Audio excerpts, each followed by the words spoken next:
కొంచెము శనగపప్పు, కొన్ని మెంతులు. ఇవి నానబెట్టుకోవాలి. పొద్దున నానబెట్టుకొని సాయంత్రం మిక్సీ పట్టాలి. మిక్సీ పట్టే ముందు పిరికడు అటుకులు వేసుకోవాలి.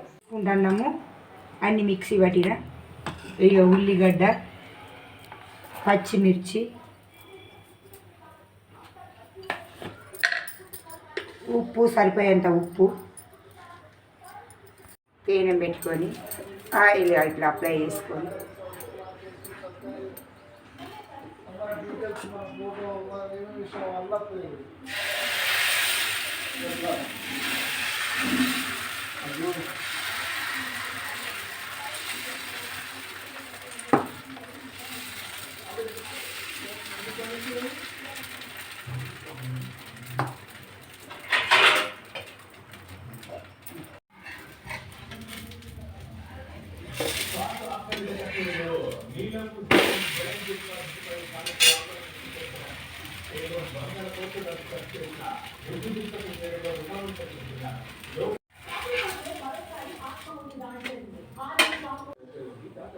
Uthappa,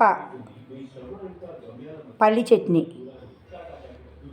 please subscribe to Jayalakshmi daily vlogs.